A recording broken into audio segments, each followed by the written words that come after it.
Well, good morning again, guys. It is so good to be here with you this morning, and it's always a privilege for myself and the young people to lead you through our youth service. Can everyone hear me okay? Yeah, amazing.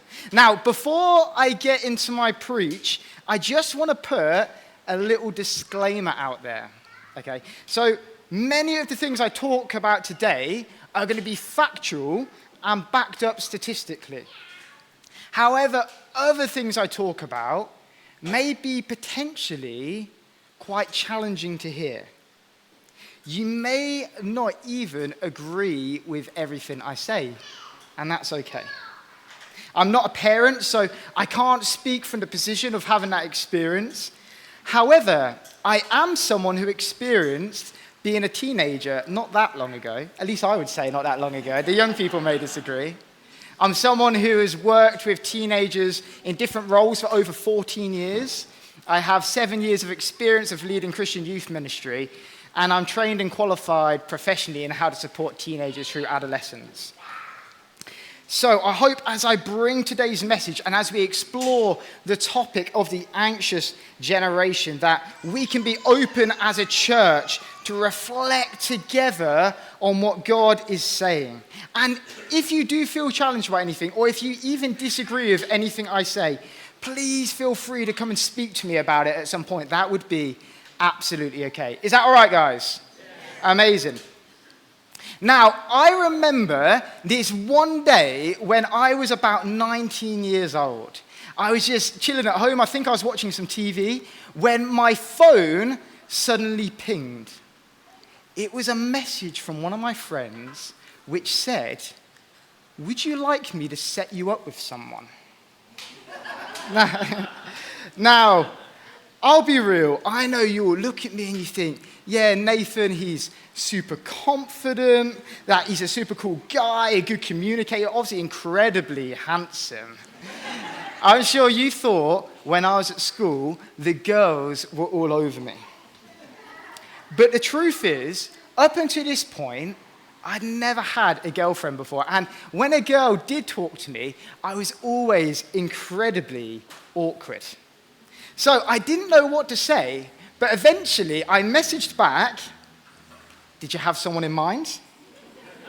They went on to tell me that their girlfriend was single and religious. I quickly went on to clarify that he meant Christian. It was funny, really. Neither my friend or his girlfriend were Christians, but because they knew the two of us were, they set us up because we had that in common. Eventually, I was sent a photo of this incredibly beautiful person, and I was told that her name was Mahela. She was also sent a photo of me, and eventually we agreed to friend each other on Facebook. We started messaging back and forth, and I'll be real, my messaging game was strong. Every text I sent, I spent time forming the perfect message before I sent it. And over time, we started to get to know each other better. After about a month, I asked her if she would like to go on a date with me, to which she said yes. We agreed that I would pick her up in my little Vauxhall Corsa that I had at the time, and that we would go for a walk together around Ferry Meadows. Now, as I got to the day, I was so anxious. Honestly, I had never felt anything like this before in my entire life. So I did everything I could to prepare. I bought mouthwash. I bought brand new designer clothes. I literally came up with 8 questions and memorized them just in case things started to get a little bit awkward. Now, eventually, it was time to leave and pick her up, and I was honestly physically shaking. My hands were like this as I was trying to drive. And because of this, when I tried to put the sat-nav on the windscreen before I set off, I think because my hands are so shaky, I didn't manage to attach it properly. So when I was about halfway there, the sat-nav fell to the floor of the car. So what I did while driving, I had one hand on the wheel. I leant down and got the sat-nav. But because my hand was so shaky, what I didn't realize I did is my thumb clicked the home button without even realizing. So that meant for the next 10 minutes, the sat-nav continued to directly back to my own house, whilst I thought I was still heading to Mahala's. By the time I was literally just a few blocks away, I eventually realized, but ended up being 20 minutes late to pick her up. However, I finally arrived. Mahala walked up to the car. She smiled at me through the window, and the rest is history.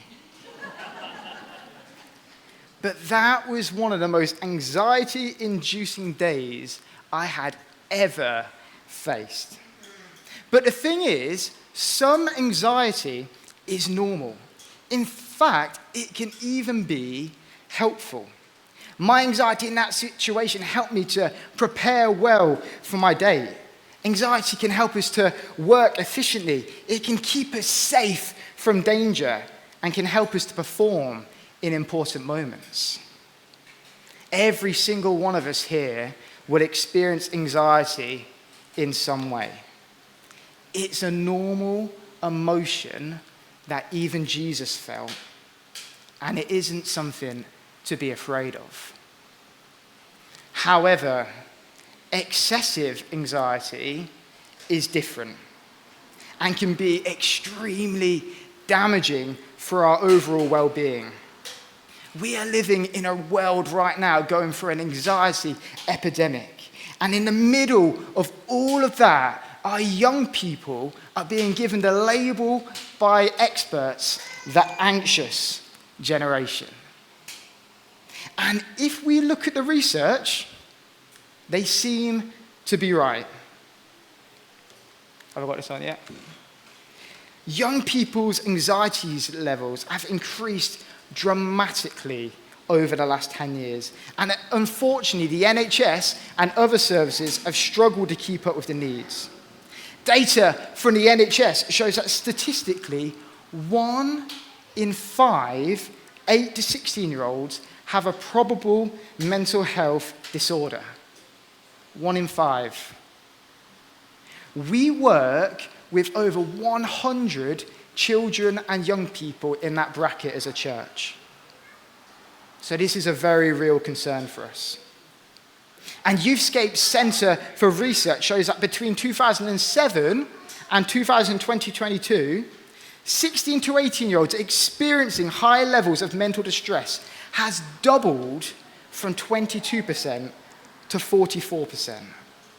So that is now 44% of all 16 to 18-year-olds experiencing high levels of mental distress and anxiety. Look, I know this is quite heavy to begin with, isn't it? So let's just take a deep breath for a moment. Because these numbers are worrying, aren't they? They can be overwhelming to us when we hear them. Myself and the youth team experience this every week on the front line supporting the young people in our care. Because this anxiety that so many of them face can have a big impact on their lives. It can make their life feel limiting to them. Sometimes they may start to avoid situations which may trigger these feelings, and this can lead to loneliness and isolation. It can result in them overanalyzing normal situations or breaking down basic conversations again and again in their heads. And it can be so hard for them to break these negative thought patterns. And we need to help them with this. And I've personally experienced supporting multiple young people through panic attacks, where large waves of emotions flood over them and it becomes too much for them to manage and control. Maybe some of you have experienced some of these emotions yourself. Or you may know of a young person who struggles badly with anxiety. I've been very open throughout my time at this church that I'm someone who can go through seasons of poor mental health and especially poor anxiety. And I don't have to be ashamed of this. It's okay not to be okay. We can be real about the struggles that we face and at the same time have hope that we have a perfect, loving God who is always with us in them. Maybe for some of you, it's time to start being more real about your struggles with a trusted person. You don't have to be ashamed. It doesn't make you weak. Being open shows strength. And maybe for others of you, you may support a young person, whether this is your child, your grandchild, your nephew, or your niece. It may be a young person that you work with or absolutely anyone else. And deep down, you know they've been struggling, but you've not wanted to face up to it. Maybe because it's scary and painful to see those we love struggle. You know, your young person notices that. Maybe it's time to start telling them that it's okay to be where they're at. That it's okay not to be okay. And that it's a good thing to be real. Young people's anxieties can be rooted in so many different areas, from trauma to comparison, from performance pressure to climate or health anxiety. There are so many different areas that trigger these feelings of overwhelm and fear for them. And I could spend a lot more time talking about this. But instead today, I want us to reflect on the question, where does this leave us as a church? Where does this leave us as a community that loves young people and wants to support them with everything we've got? How do we face this very real reality and not do the easy thing, which is to put our heads in the sand and pretend that it isn't happening? Because our young people need us. They need us.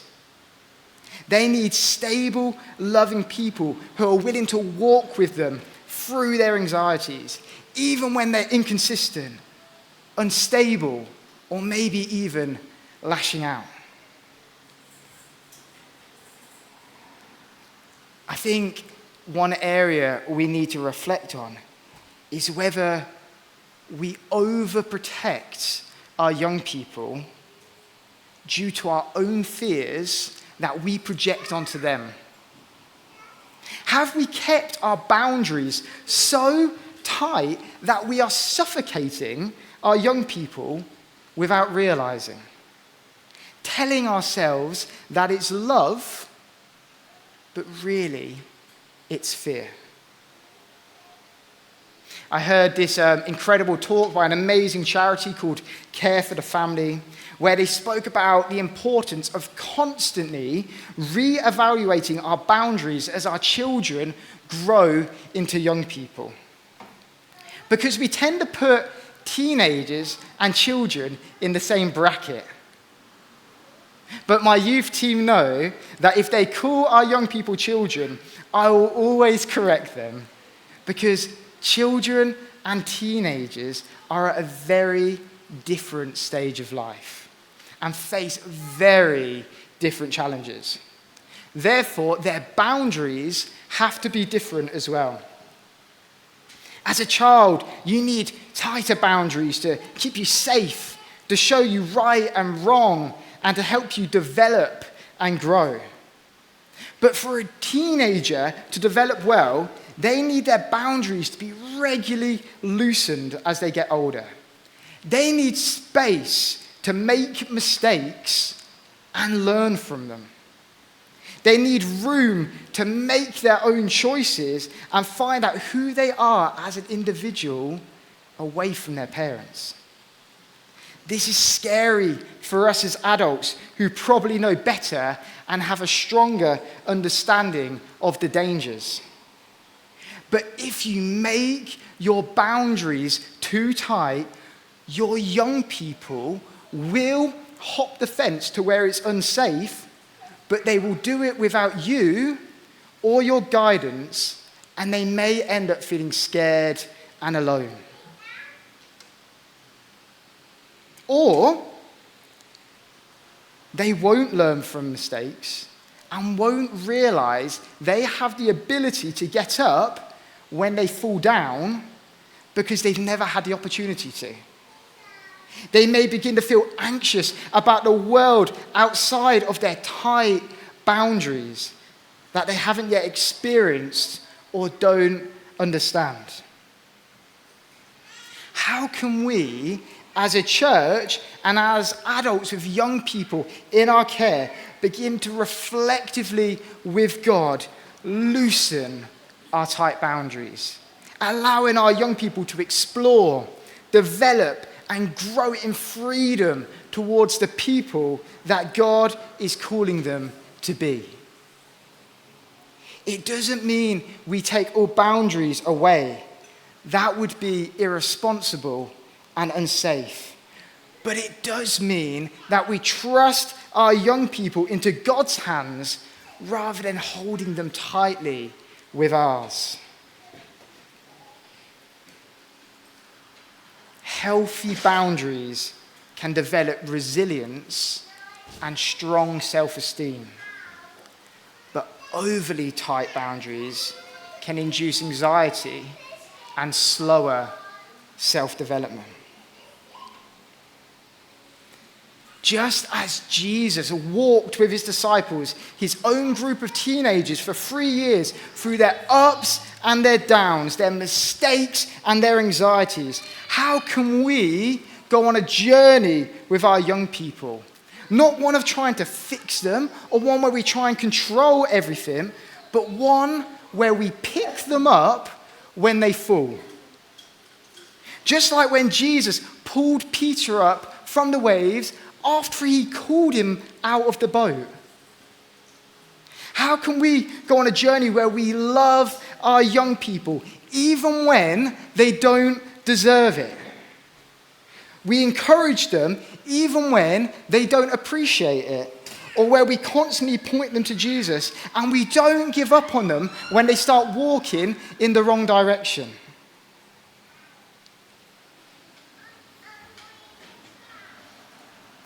When I was a teenager, I was full of anxiety. School didn't feel safe to me. I was constantly breaking up fights. And because of this, I was headbutted, punched, kicked and bruised on multiple different occasions. And I didn't know where I fit in. At times, I felt totally lost. And I hid this from the people closest to me, mostly because I was scared of letting them down. However, I did have this one youth worker called Tim, who always loved me for who I was. He didn't try and fix me or change me. He just journeyed with me towards Jesus. And he made me feel safe in the process. I don't think Tim probably ever realized how much he meant to me. And looking back, I wish I told him at the time. So this week, when I was preparing for this message, I actually gave Tim a text and told him about the impact that he had on my life. But this is a challenge to us as a church. Are we willing to have healthy boundaries where young people can grow, explore, and express themselves as they discover Jesus in a safe environment? This may mean that we have to adapt and not stick to the way things have always been done? And are we willing to journey with our young people, to love them, to have grace for them, to have patience for them, and to point them to Jesus again and again? Today's passage in Psalm 139, which was read so well by Lucy and Peter, was written by King David. And David was an amazing example of someone who was real about his emotions, his difficulties, and his mental health. He would have faced lots of anxiety-inducing situations, fleeing from enemies, being trapped, constantly being attacked, challenged, and tested. He would have had lots of highs, but he would also have had plenty of lows. And we see that in the Psalms. And for a moment, I want us to focus in on verses 7 to 10 of today's passage, which reads, "Where can I go from your presence? Where can I go from your spirit? Where can I flee from your presence? If I go up to the heavens in the presence of God, you are there. If I make my bed in the depths, in our lowest of lows, you are there. If I rise on the wings of the dawn and life feels great, or if I settle on the far side of the sea where I feel anxious and unsafe, even there, your hand will guide me. Your right hand will hold me fast." There is nowhere you can go from God's presence. Whatever life throws at you, God will always be with you. He will never leave you.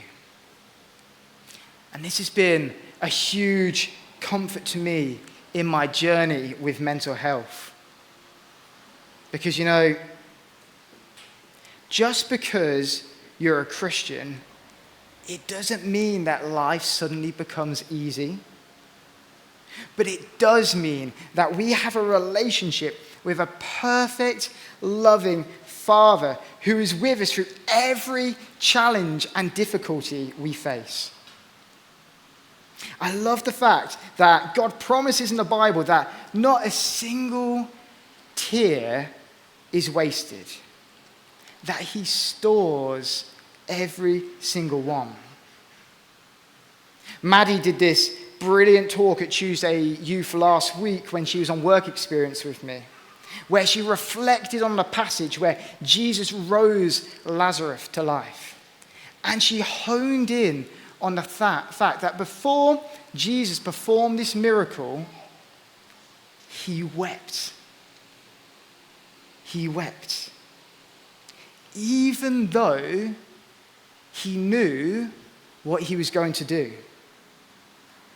He wept because his heart broke for those he loved who were feeling distraught. And Jesus loves us just as much. His heart literally breaks for us when life is hard. He cries with us when we mourn. He was with us when our hearts feel full of fear and anxiety. We have a God that always journeys with us, and he never leaves us through our highs, but also through our lows.